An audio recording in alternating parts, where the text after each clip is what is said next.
எசேக்கியேல் இருக்குல்ல, தேசத்துக்காக பெருமூச்சு விட்டு அழுறவங்க மேலே முத்திரையை போட்டு விடு, முத்திரையை போட்டு விடு. அதே போல் சமூகத்தை டெய்லி நாடுறவங்கள தனியாக நோட் பண்ணி வைப்பார். ஆமென், அல்லேலூயா. கர்த்தர் நல்லவர். நான் தேவனை தேடுகிறது தேவனுக்கு மட்டும் தெரிந்தால் போதும். ஆமென், சொல்லுங்க. நான் சொன்னது சொல்லுங்க. நான் தேவனை தேடுவது யாருக்கு தெரியுதோ தெரியலையோ, யாரை தேடுறோன்னு அவருக்கு தெரியணும். ஆமென், அல்லேலூயா. ஆமென். நம்ம சுனேமியால மாதிரி நேசரை கண்டீர்களா கண்டீர்களா கேட்டு கேட்டு கேட்டு நேசர்ட்டே கேட்போம், கண்டீர்களான்னு. ஆமென். மகதலேனா மரியாள் அப்படிதானே, அவங்கள்ட்ட கேட்டுருவோம். கடத்தில் இயேசு வந்தோடனே, தோட்டக்காரரே, நேசருக்காய் காத்திருக்கிறவர்களுக்கு தெரியும் யார் நேசர் என்று. இவரே என் நேசர். நமக்கு தெரிவிக்கப்பட்ட காரியங்கள். வேதத்தை எப்பொழுதுமே நம்முடைய வாழ்க்கையோடு லிங்க் பண்ணி தான் படிக்கணும். அதுக்கு தான் எழுதி கொடுக்கப்பட்டிருக்கிறது. இந்த பைபிள் படிக்கிறவனுக்கு மட்டும்தான், வேதத்தை நம்புகிறவனுக்கு, வேதத்தோடு டிராவல் பண்ணுகிறவனுக்கு, வேதத்தோடு பழகுகிறவனுக்கு மட்டும்தான் அந்த நிச்சயமான நம்பிக்கை, அந்த உறுதியான நம்பிக்கை இதெல்லாம் காணப்படும். இந்த பைபிள் எப்பவுமே நம்மளை ஃபியூச்சரை நோக்கி நடத்தி கொண்டே இருக்கும். பைபிள் தான் ஃபியூச்சர். சொல்லுங்க, பைபிள் ஃபியூச்சர்.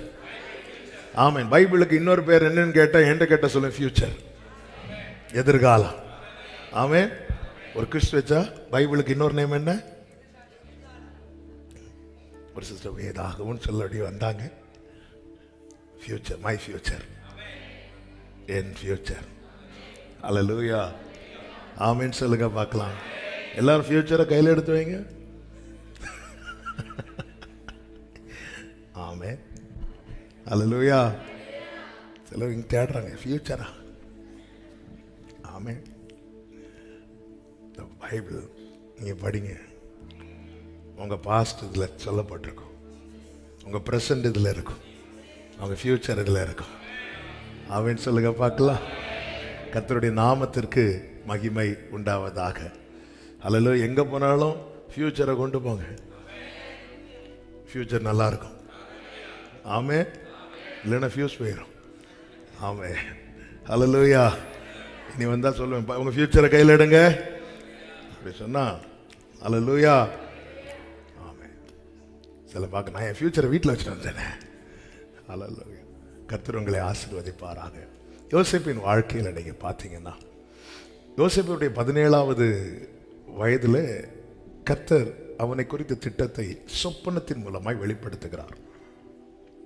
எல்லாமே வார்த்தை தான். வார்த்தை வெளிப்படுத்துகிற விதங்கள் என்று இருக்கிறது.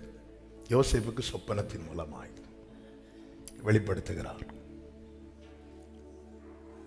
அந்த வார்த்தை நிறைவேறுகிற காரியத்தை குறித்து வேதம் எப்படி சொல்லுகிறது? நன்றாய் தெரிந்த வசனங்கள் தான். இருந்தாலும் அதில் ஒரு காரியத்தை இந்த நாளில் சொல்லி செபிக்க விரும்புகிறேன். 105வது சங்கீதம் அதனுடைய 19வது வசனம். கர்த்தர் சொன்ன வார்த்தை நிறைவேறும் அளவும், கர்த்தர் சொன்ன வார்த்தை நிறைவேறும் அளவும், அவருடைய வசனம், அவருடைய வசனம் அவனை புடமிட்டு. இங்கே சொல். ஆதியாகமத்தில் யோசேப்பு என்ன கண்டான்?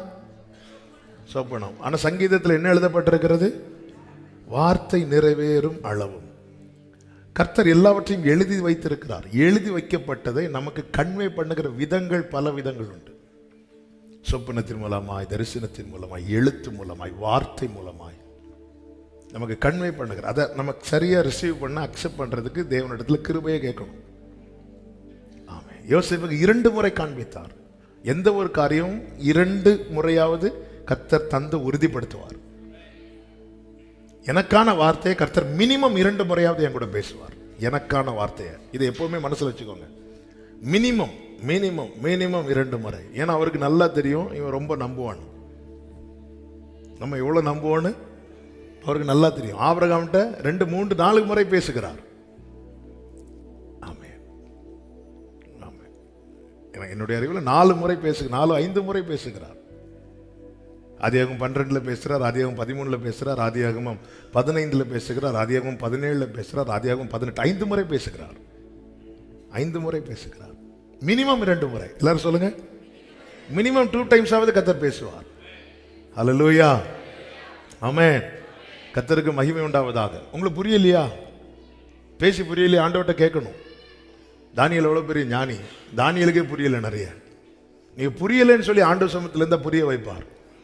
அப்படிதான் இந்த வண்டி ஓடிட்டு இருக்கு. ஆமென்.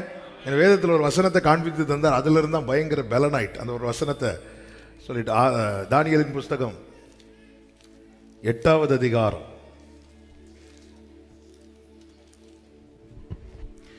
அதனுடைய 15 முதல் வாசியுங்கள்.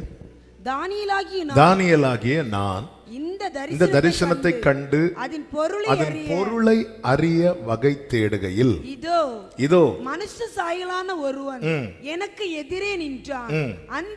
அன்றியும் காபிரியேலே இவனுக்கு தரிசனத்தை விளங்க பண்ணென்று ஊலாயின் மத்தியில் கூப்பிட்டு சொல்லுகிற ஒரு மனுஷ சத்தத்தை கேட்டேன்.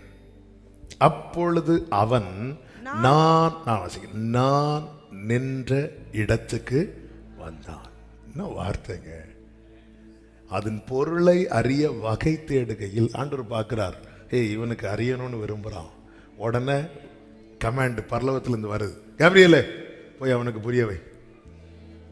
அப்பொழுது அவன் என்னிடத்தில் நான் நின்ற இடத்துக்கு. ஆமென். பைபிள் மீனிங் அறிய நீங்க கடல் கடந்து போக வேண்டிய அவசியம் இல்லை. உங்க இருதயம் தேடுமானால் நீங்க இருக்கிற இடத்துக்கு வந்து சொல்லித்தர கர்த்தர் பெரியவராய் போதுமானவராய் இருக்கிறார். ஆமென் சொல்லுங்க பார்க்கலாம். அதனால புரியலன்னு சொல்லி எந்த பகுதியும் படிக்காம போயிடாதீங்க, மூடி வச்சிடாதீங்க. அந்த இடத்துல எல்லாம் எங்கெல்லாம் புரியலையோ சேலா போட்டுருங்க. சேலானா என்ன? மறுபடியும்.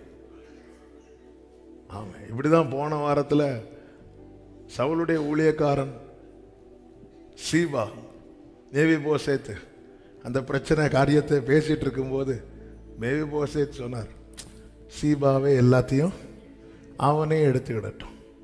ஒரு பிரதர் வந்தார். என்ன வார்த்தை பார்த்தீங்களா? என்ன வார்த்தை! பந்தியில் இருக்கிறதே பெருசா பார்க்கிறார் மேவிபோசேத். ஆமா, அதனால ஷீபால எல்லாத்தையும் எடுத்துடட்டும். ஷீபாவா? அது யாரு? ஷீபாவே இல்லை, அது சீபாடா. அதனாலதான் சேலான என்னன்னு திரும்ப கேட்டேன். ஆமா, இப்ப சொல்லுங்க, அது சீலா கிடையாது. ஏன்னா நான் அட்வான்ஸா சொல்லிடுறேன்.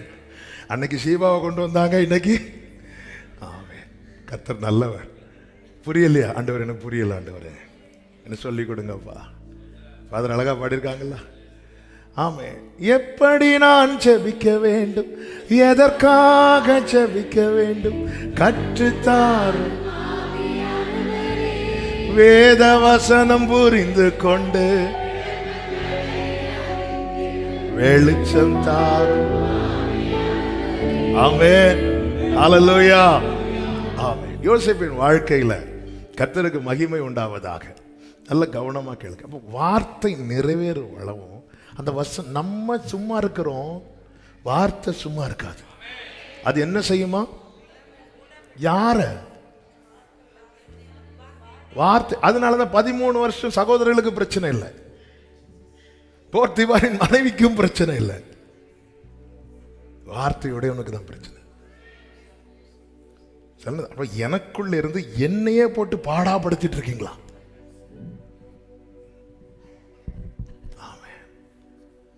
துரோகம் செய்தவர்களுக்கு, பொய் சொன்னவர்களுக்கு ஒரு பிரச்சனை இல்லை. வார்த்தை அவனை புடமிட்டது. இதைதான் தேவ பிள்ளை புரிந்து கொள்ளணும். இந்த காத்திருப்பு காலத்துல ஸ்ட்ரகிள் பண்றது சூழ்ந்திருக்கிறவங்க, நம்மை சூழ்ந்திருக்கிறவங்கல்ல, நாம.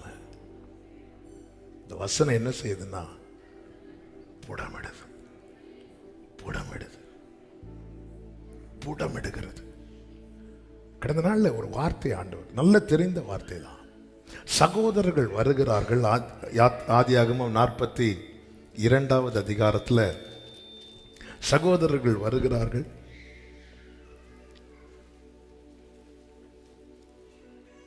7வது வசனத்திலே சொல்லப்பட்டிருக்கிறது, யோசேப்பு அவர்களை பார்த்து தன் சகோதரர் என்று அறிந்து கொண்டான். 9வது வசனத்தில் சொல்லப்பட்டிருக்கிறது, யோசேப்பு அவர்களை குறித்து தான் கண்ட சொப்பனங்கள் சொல்ல காரணம், யோசேப்பு எத்தனை சொப்பனம் பார்த்தாரு? 2 சொப்பனம். சொப்பனங்களை நினைத்துன்னா அப்போ இதுக்கு முன்னாடி என்ன பண்ணிட்டார்? மறந்துட்டார். இப்போ நினைக்க காரணம் என்ன? சகோதரர்களை பார்த்ததும் இல்லை, சகோதரர்கள் அந்த சொப்பனத்தில் இருக்கிறது போல அவனுக்கு முன்பாக வணங்கின போது, அப்போ இப்போ நடந்த காரியம் என்பது அந்த வார்த்தை நிறைவேறுவதற்கு ஏற்றார் போல காரியம். ஆனா இந்த 13 வருஷ நடந்த காரியத்தில் ஒரு இடத்துலயாவது யோசேப்பு தான் கண்ட சொப்பனங்களை நினைத்துன்னு சொல்லல. காரணம், நடந்தது எல்லாமே மாறாது. நம்முடைய வாழ்க்கையில் நடக்கிற சூழ்நிலைகள் பலதும் நம்முடைய வாழ்க்கையிலே நமக்கு தேவன் தந்த வார்த்தையை மறக்க பண்ணுவதற்கு ஏதுவாய் தான் இருக்கிறது, நினைக்க பண்ணுவதற்கு ஏதுவாய் இல்லை. இந்த 13 ஆண்டுல ஒரு இடத்துல கூட யோசேப்பு தன் சொப்பனங்களை நினைத்துன்னு சொல்லல. ஏன்? அப்படி ஒரு அடையாளம் கூட கிடையாது.